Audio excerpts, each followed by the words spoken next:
Hello, everyone. I am Matt Williamson. How is everyone doing this fine day? I'm wrapping up my owners meeting stuff here, but some news just broke I wanted to respond to, and I'm pretty darn happy about it, and I think it's semi-brilliant, to be honest with you, and that's the Steelers signing Cordarrelle Patterson, free agent, of course, from the Falcons, where, of course, Arthur Smith came from. Here's the deal. The new kickoff rule, boom, falls into place. An hour later, CPAT is a Steeler. So I'm sure they've been talking all along, just wanted this kickoff rule to go through, seal the deal, come back with his former head coach. And he's more than that, but I want to start there. I firmly believe he's the best kickoff guy I've ever seen. And he's older than you think. It sounds like it's a 2-year, $6 million deal. He's 32, but he is a ridiculous kickoff return man. And if you don't understand the new rule, it's very convoluted. Trust me, it's not the easiest thing to figure out. But in that rule, it basically says you have to return the football. I mean, so returners now have become much more valuable than they were last year. And he's still the best guy out there, if not one of the best. I mean, he's the best I've ever seen, to be honest with you.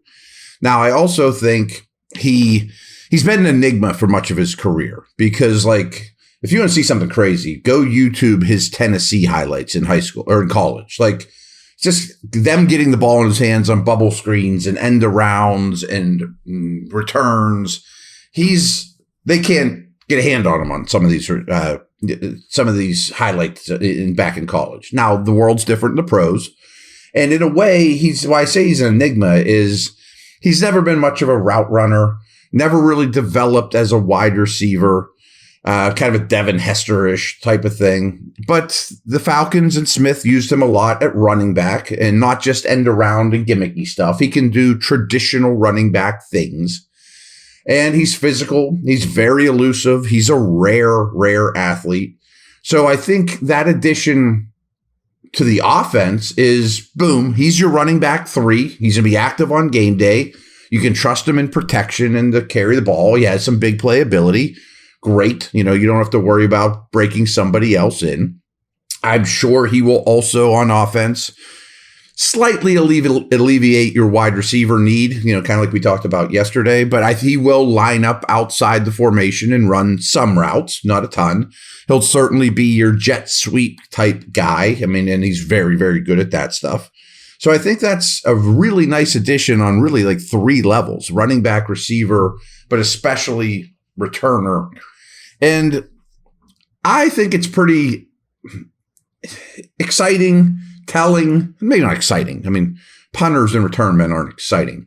But the fact that you went and got a punter for legit money and a return guy in a facet of the game that that didn't matter for the last couple of years and now does, shows that you're stressing, okay, we know we're a team that has to win in the margins. We're going to be great at kicker, punter, returner.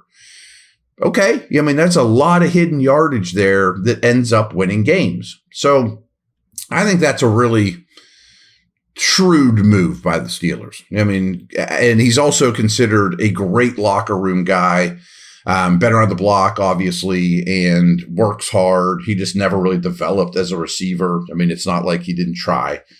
But he is well respected and should be a good locker room presence from what I understand. So Cordarrelle Patterson, now a Steeler. I am on board with that 1,000%. BetOnline continues to be your number one source for all your basketball wagering needs, including pro and college hoops throughout the year.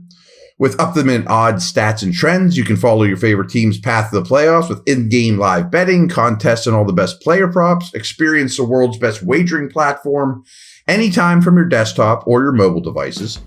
Head to BetOnline today to become part of the team and remember to use promo code BELIEVE, that's capital B, lowercase LEAV, for your 50% welcome bonus on your first deposit. BetOnline, the game starts here.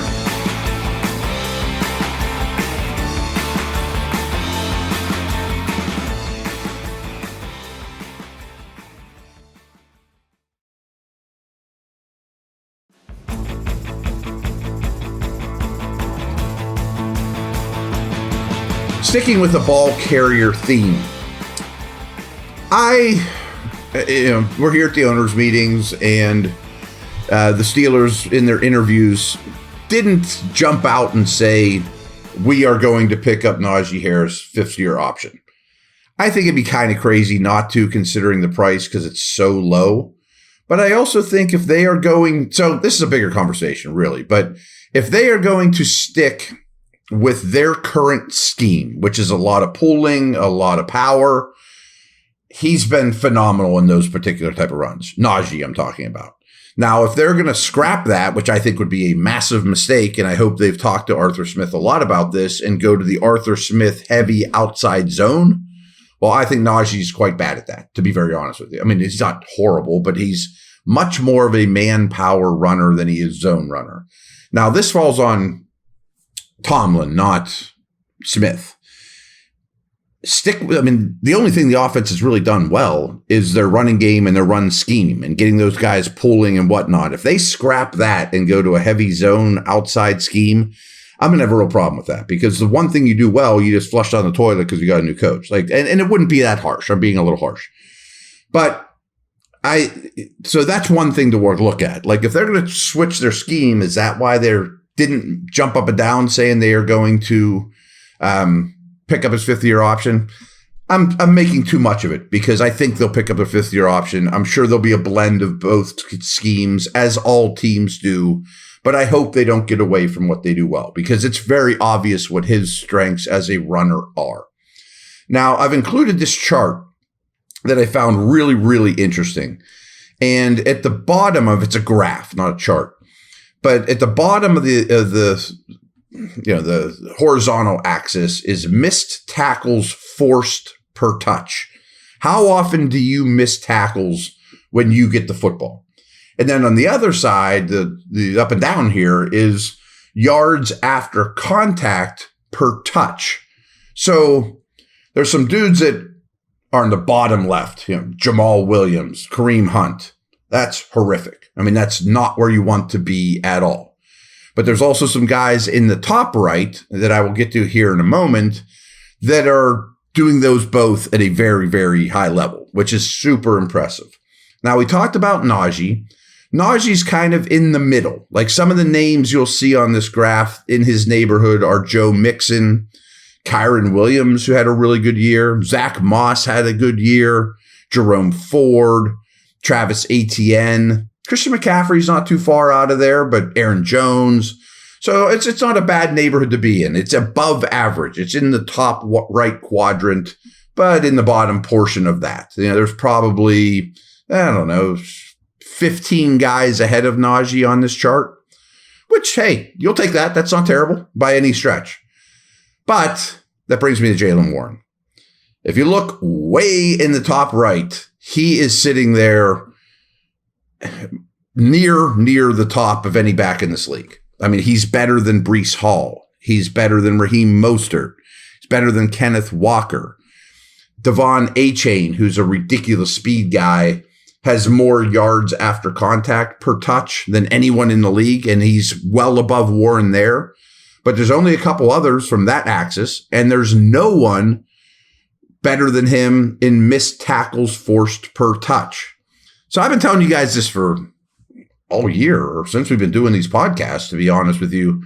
Warren's a star. I mean, I'm trying to make you guys aware of that, and I think I think he's better than Najee, and I don't think that's going to matter on the fifth-year option or any of those things. But it's an interesting running back room that got a little better with Patterson today, too. And we'll see what the scheme changes are, if any, or slight tweaks, or hopefully not wholesale changes. But I just thought this chart I found was really interesting to illuminate, how good a player Warren is. So thanks so much. Over and out.